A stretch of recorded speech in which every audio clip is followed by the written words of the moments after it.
Welcome back to Previously Prohibited. I'm Jenin Eunice here with my co-host Melissa Whitty, and we have a special guest today. Actually, my dad, Mundar Eunice, who teaches Arabic at Cornell and grew up in the West Bank. So we thought we'd get his perspective, learn a little bit about his background, and then obviously there's been quite a bit of chaos surrounding the situation in Gaza with some of Trump's recent announcements that apparently America is going to take it over and move all the Palestinians out. And he met with King Abdullah of Jordan today. So without further ado, I'll turn it over to you, Melissa. All right, welcome back, guys. Thank you so much. If you could just hit that like button, hit the subscribe button. We certainly appreciate it, whether you're watching on YouTube, Rumble, Spotify, or X. Leave us your comments, questions. We are trying to get really better about answering them. We did so on the last video, but going forward, if you ask a question, we're going to answer it. It doesn't really matter what it is, as long as it's like, related to something that we usually talk about. I can already see where that would go without the sidebars put on. So we're so happy to have you, Mr. Nunez. Why don't you tell us a little bit about yourself, a little bit about your background, and then we have lots of questions. I know that Jenin and I were talking earlier. We want to talk about some of the political implications, some of the things that maybe dispel some of the Hasbara talking points that are just kind of drilled into Americans' heads, right? And we want to hear from you and get your explanation for things. So, but before that, let's just hear how you grew up and then how you got here to the U.S. Okay, well, thank you for inviting me. Okay, so I'll start by telling you just a few things about my background, my childhood, and the village I grew up in, and so on. So I was born in a village called Barta, which Jenin visited when she was 13 years old. It is right on the border between the West Bank and Israel proper. It's on the Green Line. Mm-hmm. So in fact, the village itself is almost like Jerusalem. It's divided halfway. The village of Barta is divided halfway. My little village is sort of a satellite of that village on the Jordanian or Palestinian side of the Green Line. Real quick, what year were you born? I was born in 1952. Okay, so this is before the 67 borders, right? Yeah, that's right. And so the village I grew up in is very tiny. It was just my father and his brothers and my grandparents. The total population was something like 30 people or so. And then we used to walk to Barta to go to school. And then in 1961, this is a date that no one talks about much, the border was not really defined between the West Bank and Israel. So the Israelis came and marked the line. And so there was some land that belonged to my grandfather that in 1961 became on the other side of the line. So we were not allowed to cross that anymore in 1961. And later, about maybe 20 years later, 15, 20 years later, a settlement was built on it. It's called Katsir, a Jewish settlement. So they just took it? Yeah, they just took it. It was taken at the time. I think I was fourth grade, and the Israelis came and started putting barrels and stakes with white barrels to mark the border, because I think there was some confusion about, which was Jordanian, which was Israeli. So they wanted to mark that. But they came in and took what we thought didn't really belong to them. But we couldn't say anything because the Jordanian soldiers were there and they were the ones in control. And whenever we complained, they said, I remember the Jordanian soldiers saying at the time, we will not interfere, because if we interfered, it means recognition of the state of Israel. So they stayed on, but our land was taken, a good amount of our land was taken then, 1961. So the Jordanian rule continued until 1967. I was 15 when Israel occupied the West Bank. Just a little bit about the way the Jordanians ruled the West Bank. It was not called an occupation. It was Jordanian rule. Um, Mhm.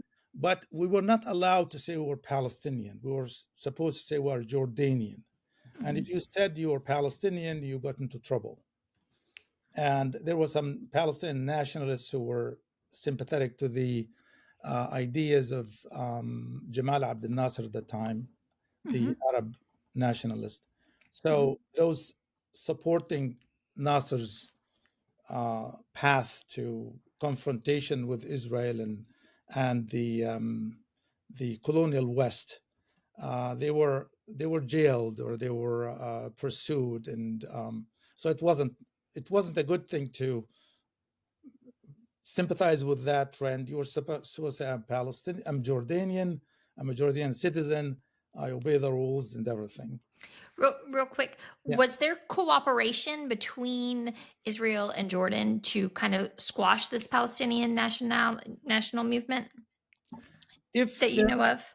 I mean, every Palestinian would tell you Okay. there was, but nothing was public. Okay. So everything was done secretly behind the scenes. And the Jordanians always claimed that, just like they're claiming now, they're really fighting for the Palestinians. And but at the same time, in closed rooms, they probably would do different things. What And yeah, well, really quick. So did Palestinians you implied sort of considered themselves distinct from Jordanians, and how would you describe that, like the separate identity? what do you mean? Like, we were not supposed to say we were Palestinian. We had Jordanian citizenship, we had Jordanian passports, we were Jordanians. No, but I guess what I'm asking is what did being Palestinian mean to you, as opposed to being Jordanian? I don't know. I probably was too young at the time to know what that would mean. But we knew that we didn't like the Jordanians. We didn't like Jordanian rule. They were, they were. You wouldn't say occupiers, but they were not, part of us. They were an army that was controlling the area. And I think something that people don't talk about is that, this land had seen so many foreign occupations for so long that people were sort of trained to just obey the ruler. We never had like an independent country that, with like, that you could say this is Palestine. There was Palestinian nationalism. There was a national movement, but I mean, at the time, I think there was like it suffered the defeat in 1948 with the occupation of the West Bank of most of Palestine, and then we're divided between Jordan and Egypt, and so for quite some time you were not supposed to say you're Palestinian, and nobody Palestinian identity wasn't something that was easy to have. But secretly, people would say they're Palestinian. We're not Jordanian, we're Palestinian. Yeah. Right. Yeah, I would think that the region itself had kind of long been ruled, kind of was always part of an empire, right? That's right. Until the end of World War II, essentially, and then you've got this fracturing and this breaking up, and some of it's still leftover colonial rule, but at the same time, like the idea of like a nation state or statehood itself, even without a nation. It's really, really kind of new. It is outside of Europe for the most part, a post World War II concept, right? So it doesn't actually surprise me at all that you would have this kind of confusion or not, people just not really aligning like we Yeah. see now or like we consider now. Yeah, that is Yeah. true. I mean, there was always this confusion, but are you Arab or are you Palestinian, Right. Muslim? There was always this confusion. We are part of an Arab nation, but Yeah. it's very unfortunate that um, this issue has been taken by the Zionists in a way that sort of to tell you that there was no Palestinian state and there were no Palestinians, but there were Palestinians. There were no independent state. There was no state you could call, like France or England, but at the same time, there were Palestinians who were distinct from the Syrians and the Lebanese and Jordanians and the Jewish Israelis. So, but in terms of a state, of course, there was not a Palestinian state. Right.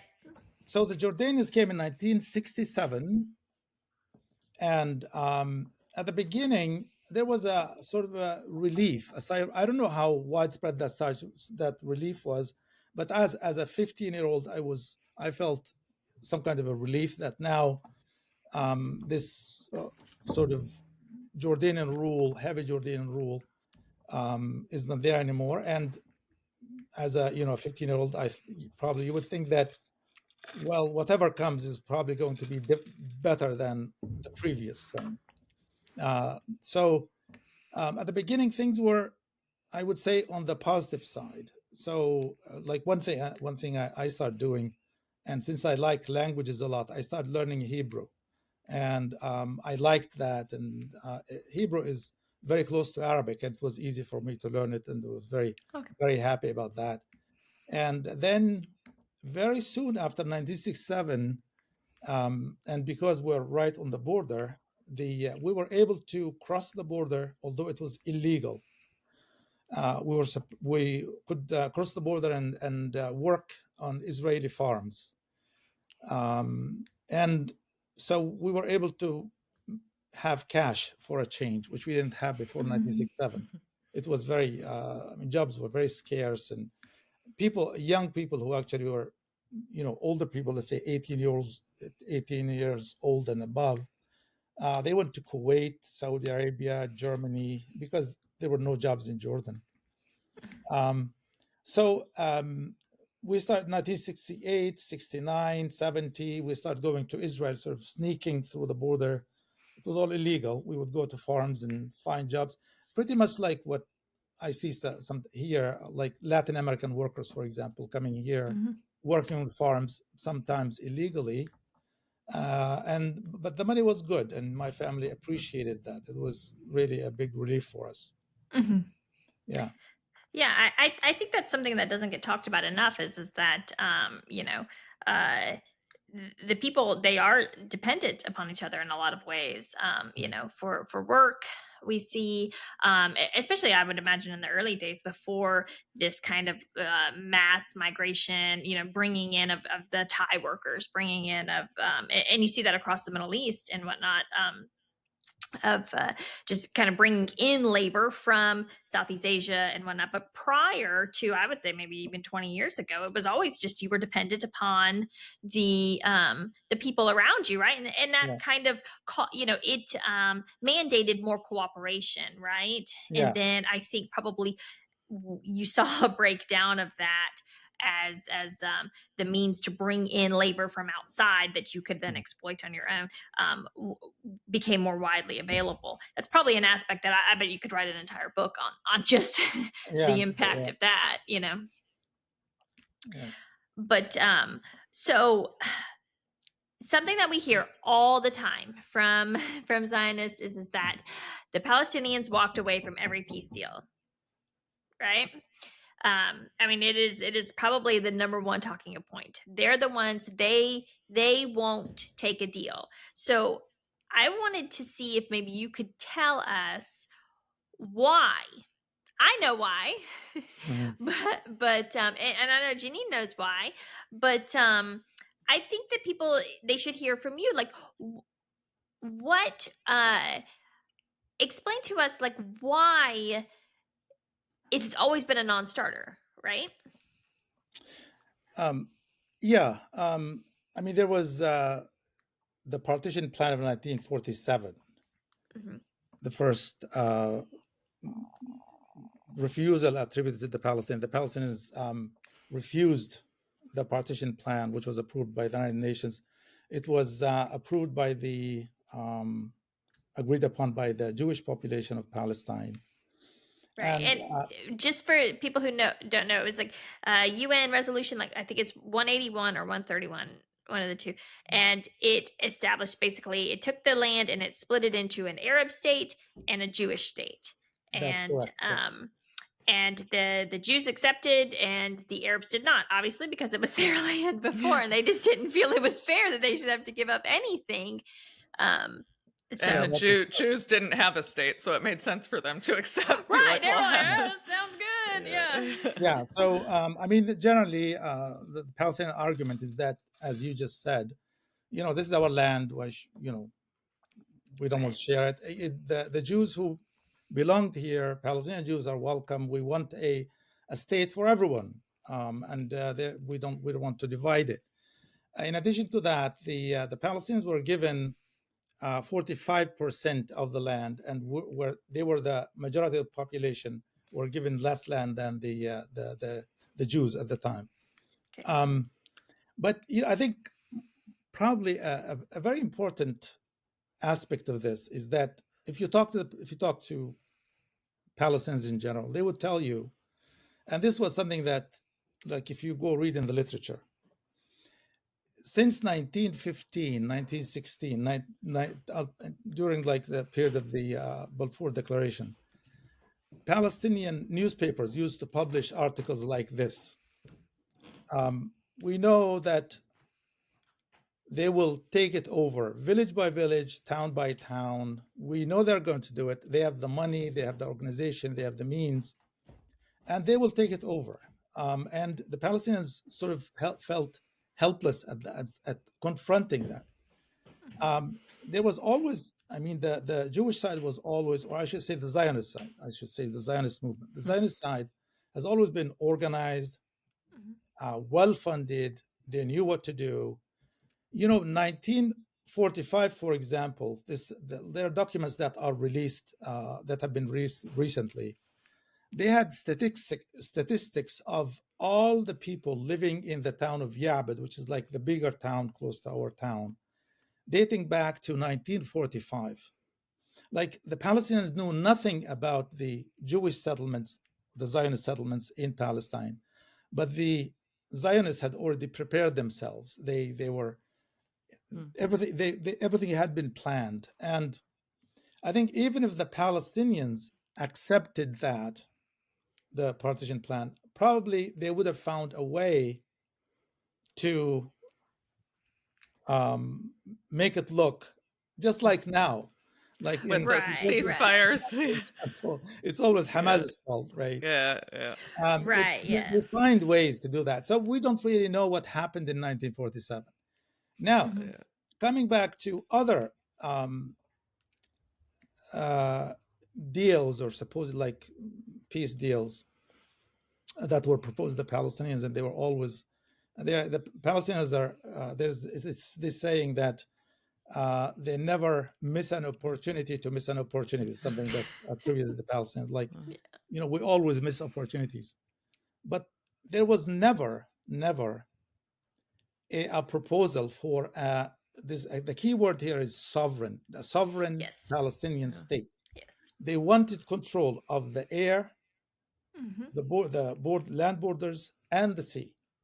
Yeah. So it would be basically like Gaza was before. So, I mean, I always explain to people that there was never an offer for Palestine to have a military, and there is no way that you can agree to form a state next to people who believe that God gave them your land without a military, because you have to be able to defend yourself against people who believe that the land you live on, God gave to them, right? I mean, this is just a very simple concept that anyone should be able to understand.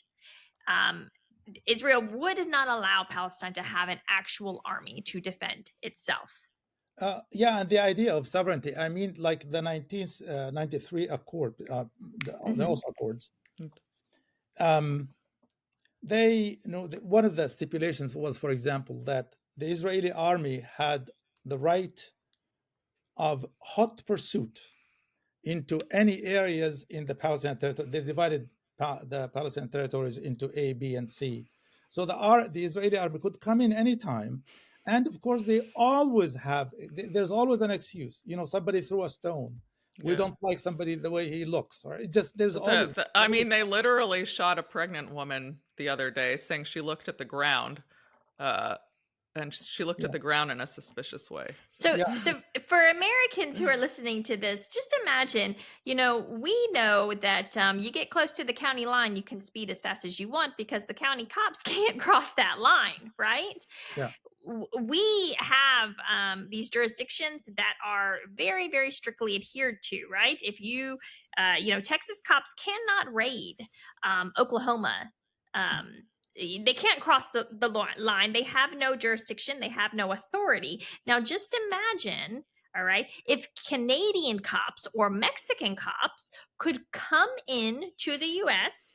anytime they wanted, for any reason they wanted, and then use lethal force against American citizens. No country, no people would agree to that. Period. I do not care who you are. All right. Sorry, I just got to drive that home for people Yeah, to follow me. No, I mean, so all the proposals were like this. You have Israel is the controlling power. You have like limited autonomy until you Palestinians have to prove that they're good children, that we behave, while they have the nuclear bomb. They kill us every day. There hasn't, since 1967, I don't think there has been a day that a Palestinian has not been killed. Every day there's a Palestinian child, Palestinian woman, Palestinian man, and they just it's and the West Bank is in a special situation, because an unfortunate situation, because there is actually no law, nothing. It's under occupation, so you cannot. I mean, they shoot you and say we felt threatened. I mean, when I used to go to the West Bank, I stopped going 5 years ago or so. When I go there, it's a terrifying experience, because you have this 18-year-old with a gun aimed at you, and you never know. I mean, what if he had a fight with his girlfriend last night? He was upset. He could actually shoot you, and no one would ask. No questions asked, because we're under occupation, and he felt threatened. But you didn't just we didn't end up talking very much about, like you said, the first few years after Israel took over were okay, but then I think things took a turn for the worse, but I'll let you talk about that. So they started taking. I remember. I'm going to give a few instances, a few things that will give you an idea of how things started turning bad. Now, I finished high school in 1970 and went to college in Jordan. They gave me a scholarship to go to Jordan, so we were not allowed to come back before 6 months had passed on the permit they gave us. And if you spent more than a year after that, you were not allowed ever to come back. So you always came back between 6 months and a year. So we used to you go in September, then you come back in June. So we used to go back in June. So I remember 1971, the first time I went back to Palestine. There were two things that still stayed in my mind. One was I remember when I came back, I was supposed to bring gifts to my family. It was like a tradition. So I would save money from my little allowance, bring gifts to the family. And the Israeli checkpoint, which you had to go through, they would charge you customs on certain things, like if you brought cloth, or if you brought, like a kitchen set or something, they would check it for you and estimate this. For example, $5 you pay $1, or $20 you pay $5, or something like this. So there was this old woman in front of me, and we were standing in line. She was in front of me, and she had a few things, like a bundle of things that the inspector was going to inspect. The inspector was Jewish, who didn't know Arabic. So she went to him, this poor woman, like she was 70 years old or so. And she started saying in Arabic, "Oh, we love you Jews. We loved Israel when it came to our town. We hated the Jordanians." And she started just saying all these things. And I knew that she was saying this in order that the guy will sort of exempt her from the charges. But then he he didn't hear anything. He didn't listen to her. He didn't speak her language. There was no communication between them. And then he looked, and then he charged her. He gave her a bill to pay. And then as soon as she finished, she started cursing him, like because he fined her. So there was this idea, this power issue. You are the ruler, and they have to, Right. they also have Prostrate a before different. you, or Yeah. yeah. And then, so I went to Palestine, and a few days after I arrived in the village, I received a written summons from the military governor in Jenin. So and you couldn't disobey that. You had to go. I mean, it's military, the military governor. So I went to his office. It's a long trip. You have to go from one village to another village, take the bus. It takes a few hours to get there. So I got there on time, and I sat. They asked me to sit in a hallway in front, and then I went to his office. He was a Syrian or Lebanese Jew who spoke native Arabic. He was a native Arabic speaker. And he started asking me, like, which organization do you belong to? Just like this. I said, I don't belong to any organization. I'm a student. I was studying. And he said, you're a liar. Just like that. Kadhab in Arabic. And then I said, I'm a student. I was studying. I was the whole time. And then I was standing. Then he came to me and he said, you're a liar. And then he slapped me in the face. Slapped like this. And I was 19. My first reaction was just hit him back. I just wanted to hit. And he had a revolver on his side. But I looked at the revolver and they said, if I hit him, he would probably shoot me. I mean, so I still remember that situation, and I'll never forget it. The idea that, he has so much power over me, and I have no recourse to like a lawyer, to any legal anything. There's no law to protect me from this guy. That was really quite an experience, which I never. Oh, that's a core memory. That's a formative experience, Yeah. Definitely. Yeah. And then I would go back. I would go to Jordan, and then back in the summer. I remember in another summer, 1976, I came back, and I was looking for. So in the summer, I had these 2-3 months of vacation, so I was looking for work. So I worked on an Israeli farm on the other side of the border, across the Green Line. I was picking grapes, and there was a group of Palestinians from the West Bank and what you would call Israeli Arabs. Actually, they're Palestinian Israelis. There were no Jews among us. The Jews were the masters. The boss was Jewish. So there was this young Jewish boss he reminds me of, there's a movie you've probably seen it, of Mice and Men. Mm-hmm. If you have seen that, there is the young man I forgot his name, who comes and like showing his muscles. And yeah, I know, and it's like right on the tip of my tongue. Yeah, I know. Yeah, I'm sure everybody knows. Yeah, just like him. This guy was just like him, going around, Mm-hmm. bossing people around and telling us what to do and moving around like that. And then he asked an Israeli Arab, somebody who has the same citizenship, same nationality. His name, the boy's name is Ahmed. He started calling Ahmed. He would say Ahmed, and when you say Ahmed, it's so offensive to the Arab ear. The name is Ahmed. So the Israelis always say Ahmed, like Hamas. Yeah, so Ahmed just gives you that colonialist kind of, you don't belong. It's like, where do you come from? Mm-hmm. Ahmed, poor Ahmed, he answered him. He said he gave him instructions in Hebrew to turn off there were like sprinklers sprinkling water. It was summer and they were sprinkling the grapevines. He was giving him instructions to do something about the sprinkler. And Ahmed didn't understand because he was giving him the instructions in Hebrew. The boy didn't understand. And he started yelling at him, "You stupid boy!" And then he went to him and started beating him. And there were like 15 Palestinians who were just there. I was, like he was the only Zionist standing there, and we were 15, but we were so cowed, we're so afraid of this power that he has, that again, it's one of those memories that you never forget. Mm-hmm. It's amazing how they get away with that. And Right. oh no, go ahead, ahead. Melissa. No, you go ahead. Oh, I was just gonna say, and also, speaking of what you were talking about, where you had to come back between 6 months and a year, you had a couple brothers who didn't, right? And they could never come back.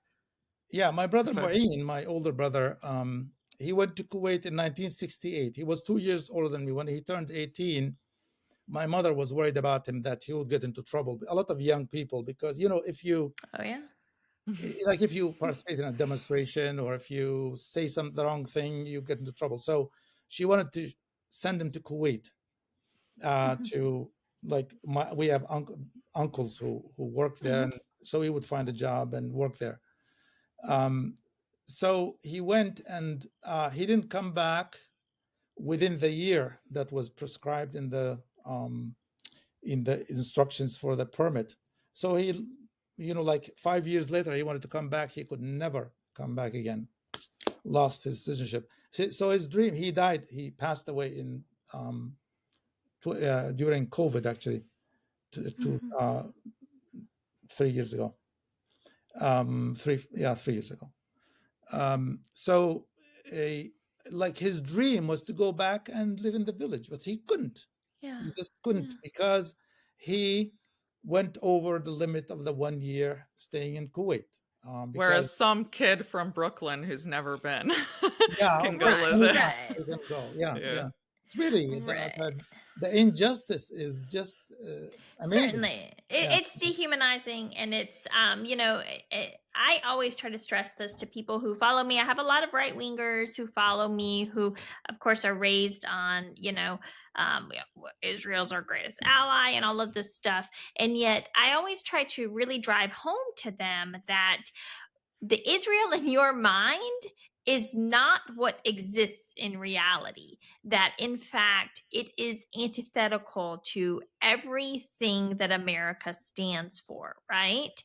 America is that we are the home of freedom, and especially if you're on the right and you're conservative and you really kind of oppose the idea of government tyranny, these stories should really strike you. Like, they should hit your heart hard, because this is what we are supposed to stand against, right? Like, don't tread on me. Like, no government has a right to say I'm not allowed to go see my mother.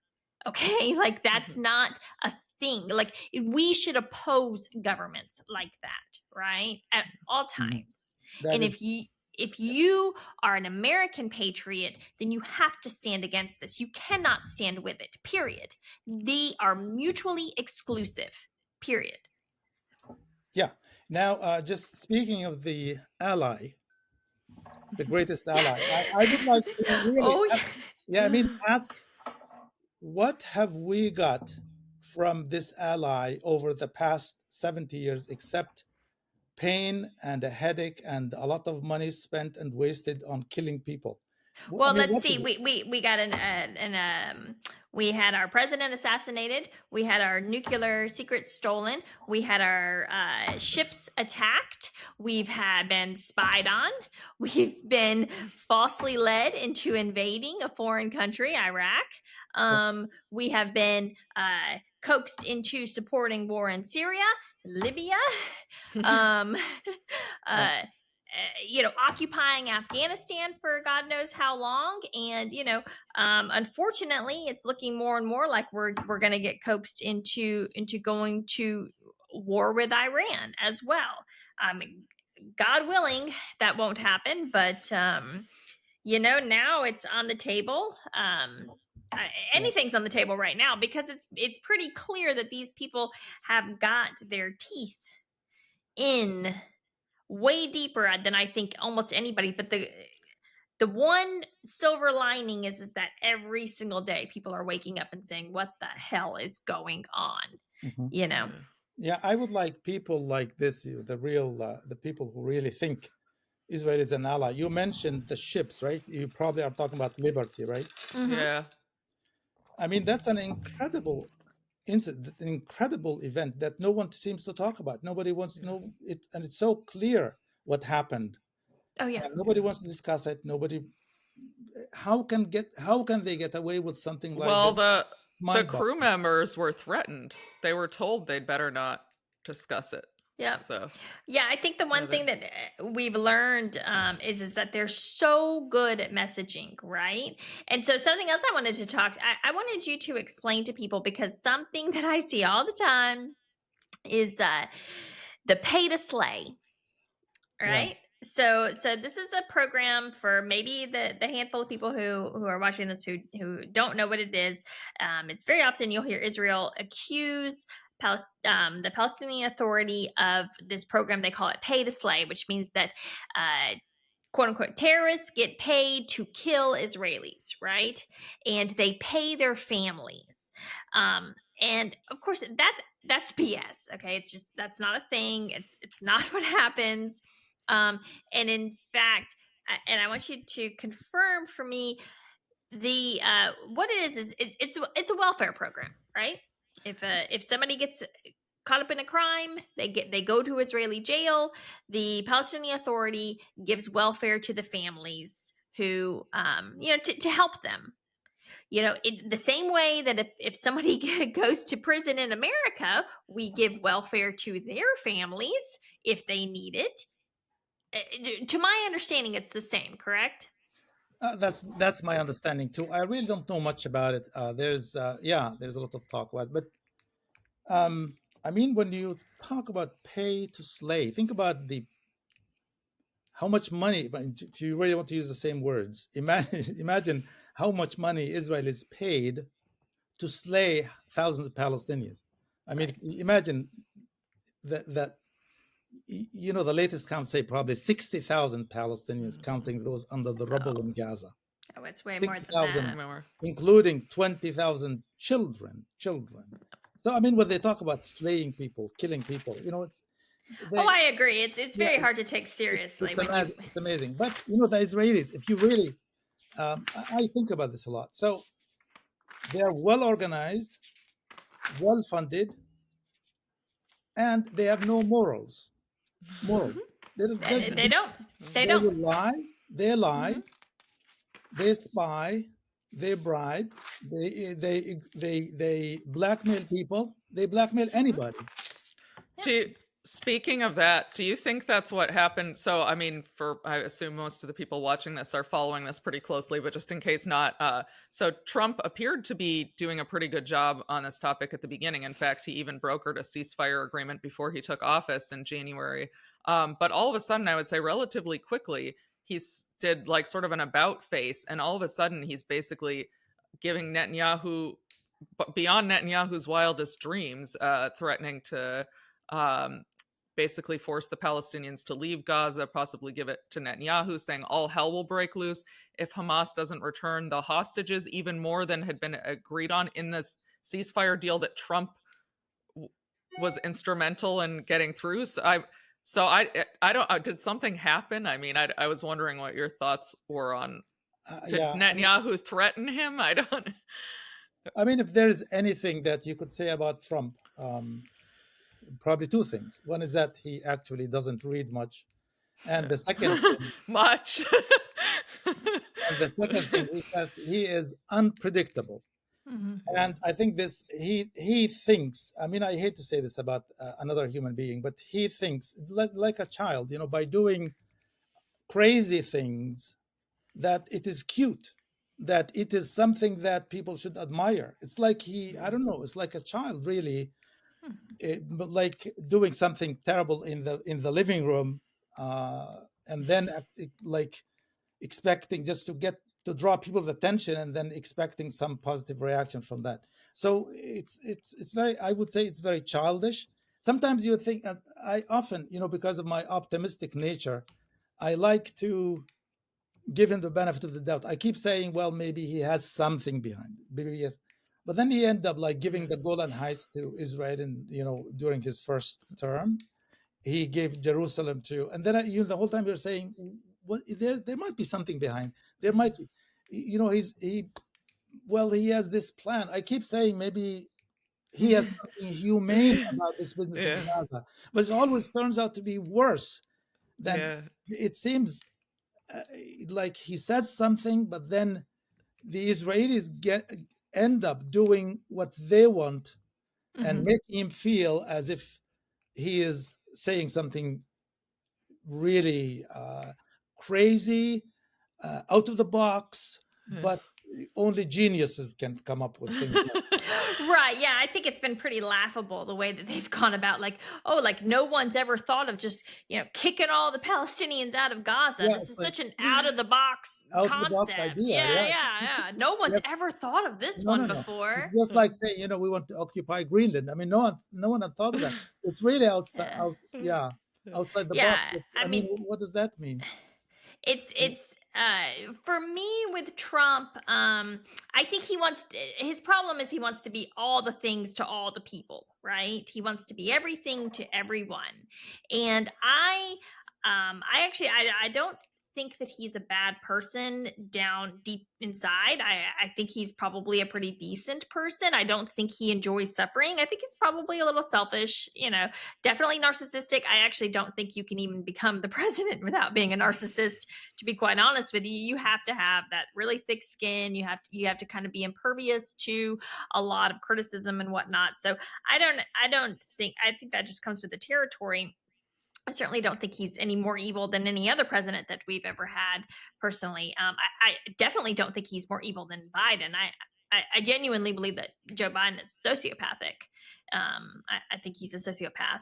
I don't understand how you could preside over so much carnage as Mhm. he did and not be one, right? Like, Yeah, it's just not possible. And so with Trump, I genuinely believe he doesn't like Netanyahu. I don't think he trusts him, but at the same time, there's someone there he wants to impress, right? Someone in that circle, in his circle, and of course, most people think it's Jared Kushner, who is his favorite child's husband. His favorite child is Ivanka. Everybody knows that, and they had a bit of a falling out after January 6th. Everybody, that's pretty well documented, and I think this is like his way of like bringing her back in. But again, it's like, this is your personal, like, dude, you yeah. just need to patch things up, all right? And I was talking with someone earlier about and wanted to see what you thought about this. I think that there is a strategy right now to isolate Jordan from Egypt, right? So you've got the two allies that essentially keep Israel safe. Jordan and Egypt, we pay both of them. And then what we saw with this freezing of the aid was we saw Jordan got frozen out, right? But Egypt's aid kept flowing. And now we saw, King Hussein, or not Hussein, King Abdullah. Yeah, Abdullah. Abdullah, sorry, go to the White House today. It was a very kind of awkward meeting, and then as soon as he left, he said it was odd because they announced that they were going to accept 2,000 children for medical care, which is something that Jordan does all the time. This wasn't even Yeah, anything new, right? that is It's true. not. And they touted it like it was some kind of like, oh, breakthrough in negotiations. It's like, no, actually they do this all the time. This isn't even anything. And then immediately Jordan released this memo or this statement saying, no, we're standing strong. And yet what's interesting is that Egypt has been, in my opinion, really quiet, right? So I don't know. I worry about that. I worry that they're isolating Jordan out. I've seen it. I was looking for it today, right before we came on. I was looking, and I found 3 different kind of messages put out by Zionists in DC at think tanks, basically saying, why are we paying Jordan all of this money? Oh, They don't do anything for us, which of course they do a lot. yeah. But we don't get anything out of it, but Israel sure as hell does. And so I'm wondering if that's the strategy now. I don't really know. I mean, I don't like either of them. I don't think they represent their people. I don't think they, I mean, ask any Arab, like I would say most educated Arabs. they will tell you these rulers don't represent us. They are doing the bidding of certain governments, United States now, Britain before that, like Europe, Western Europe before that. Well, I think if you asked most citizens of the world, they would say their governments don't represent them whatsoever. Yeah. That And not only that, but if Egypt actually had any interest in helping the Palestinians, they would have done something about opening the Rafah crossing, or they threatened so much when the Israelis threatened to occupy Rafah and close that, and then they did nothing.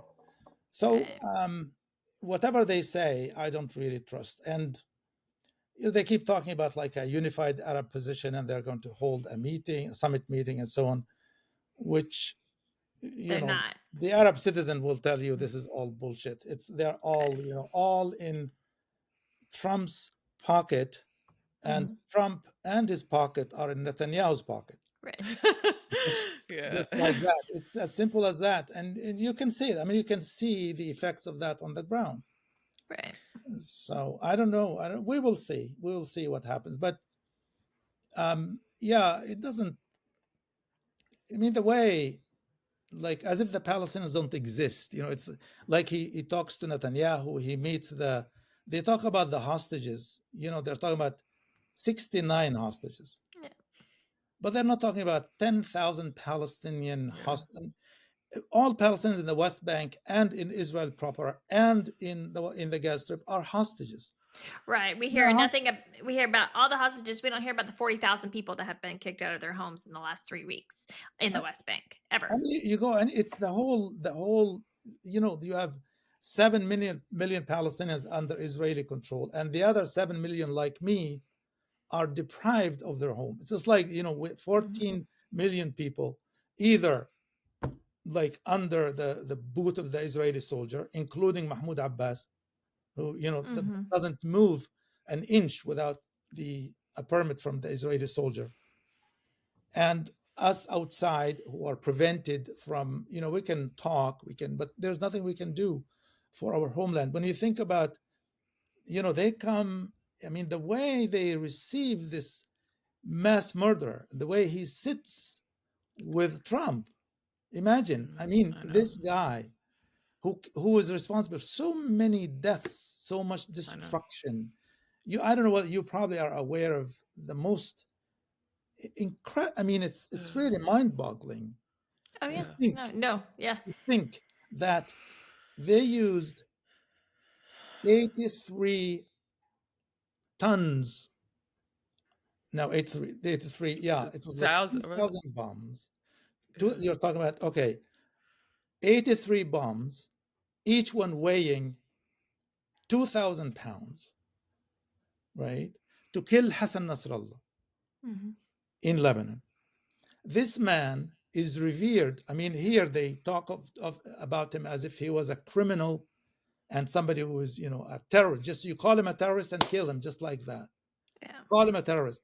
But this man is revered by hundreds of millions of people. Imagine somebody killing the Pope, or killing such an important leader, with, in religious terms, in just, they adore the guy. Yeah. We don't call him a terrorist around here. But the way the media talks about him, it's like, but Netanyahu is not a terrorist. Look, what kind of world do we live in? Netanyahu is like it's essentially if Nixon had invited Pol Pot to the White House. It's just so absurd to think about sitting there shaking the hands. And of course, the one thing is that when you have a demon sitting next to you, they simply can't hide themselves. And he did look positively satanic sitting next to Trump the entire time with that, just Cheshire grin on his face. It was disgusting. And it was, for me as an American, humiliating. It was enraging. I was so angry. Jeannie can tell you, We couldn't even record that night. I was so mad that, because this is a reflection on me, on my country, on, again, like I say all the time, everything that we stand for is just, this is spitting in the face of it. It is making a mockery of us. This government and its support of this Zionist occupation is just as much an enemy to the reputation of America and everything that we're supposed to stand for as basically anything, any tyrannical opposition that we're told to oppose. It's just as bad. Yeah. Dad, wait, I had one question. Do you think that it would have been better if Harris won, or do you wish Harris had won, or do you have any thoughts on that subject? No, it's really, I mean, it's all the same. They, all of the, I mean, all of Washington, excepting you and Jalal, probably are corrupt. I mean, when I think of the Congress and I think that all the politicians, just the whole, it's very unfortunate. Sometimes you hear or read about somebody and you feel, something positive might come out of that, but it's just hopeless. The Zionists have so much power. I mean, the way the Republicans and Democrats compete in giving gifts to the Israeli occupation in I don't know. I will stop here because I don't want to really start using. Oh, we know. Trust me. No, but you're right. It's disgusting, and it's But if nothing else, so I am an eternal optimist. I just am. I can't help it. It's just by nature. Is that people are seeing like they do. They just wake up.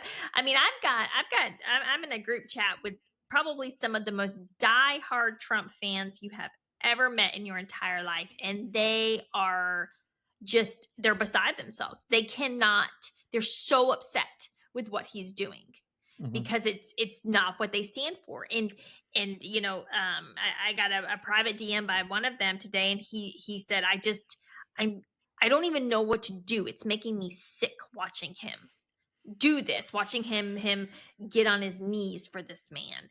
And I'm like, yeah. It is terrible. It's very unfortunate. This country can do so much for the world. It has so much power, so much potential, so much really. It can really change the whole world. But look at what Israel is dragging it to do. And I cannot think of any. I mean, there was South Africa at some point that was treated in a similar way to Israel, but they never went as far as the Israelis. And now there's no other country in the world that's doing so much damage. Like America trying to, they're going after the International Court of Justice there and after the International Criminal Court. Imagine if they're going to against the courts. I mean, they're undermining the whole international legal system. They don't just please Israel. They're blowing up. And what I think is interesting, though, is that there's a lot of power that the U.S. has garnered from kind of positioning ourselves as these moral authorities, especially post-World War II and whatnot. And we are sacrificing that, right, on the altar of Zionism. Because, and I really wish that if nothing else, that Americans could, even if you don't care, even if you're just like, I don't know, I don't understand the conflict, I don't care, I don't want any part of any of it, you need to understand that it's not just the money and the treasure and even the blood that we have sacrificed. It's also the mountains of soft power, incredible amounts of soft power just in the last 16 months that we have traded, right, on the world stage, that if we ever want to be influential over Taiwan, say, or we have no ground to stand on, right? You cannot talk about national sovereignty or the rights or the threat, because of course China can always say that Taiwan can Taiwan is a threat. It's a threat to us. You're arming it. It's a threat, and we have to invade. And I don't want to get into Taiwan right now, but I'm just saying that I I don't even know how these people are going to be able to make these arguments with a straight face after what we have allowed to happen in Israel. Well, luckily there's no shortage of hypocrisy in Washington, so I think they're just shameless. They're also shameless. Yeah. Did you see, Dad? They're saying that so everybody's, at least on social media, the mainstream media, going crazy because the 3 hostages came out looking so emaciated. That's all that matters. You know, they don't talk about any of the Palestinians. They don't talk about the pregnant woman who's shot in the West Bank. None of it. Just these. And they're claiming now that the reason Hamas is reneging on the deal, which they're not, it's Israel who violated the ceasefire, but the reason Hamas is reneging is because they're afraid to let the other hostages go because they're in such bad condition. Trump is saying that. Even our president is saying that. Oh, he's saying that. Okay, I thought this was just He's saying that. And it's just whatever the Israelis feed him, he will say it. I don't even know how they're saying that with a straight face. I've seen so many Palestinian prisoners come out looking like they had been starved and beaten for months. I was just numb to it when I saw the Israeli prisoners, especially considering that some of all of the earlier ones, heck, most of the women look like they had gained weight somehow. I didn't even know how that was possible. And they're keeping that doctor. I forgot his name now, but he's still, and his son wrote that he's been tortured, and they're holding him without charges. I just saw photos of a little girl who got 3 of her limbs amputated yesterday because she had gangrene because Israel wouldn't let her in. I mean, this is the most shameful, disgusting thing I think this country has done in modern history. I mean, it's definitely. I mean, there certainly are people. There's certainly countries that the people have suffered. I would say probably just equally. But to my knowledge, the U.S. never supported it. Right? Wasn't enabling it in any way, shape, or form. That's the difference. It's as though we had intervened in World War II on the side of the Nazis. I mean, it's just ridiculous. Yeah. On that happy note, we should probably. Thank you so much. Yeah, thank you so much, Dad. You're very welcome. Yeah. I hope this helps. I think it will.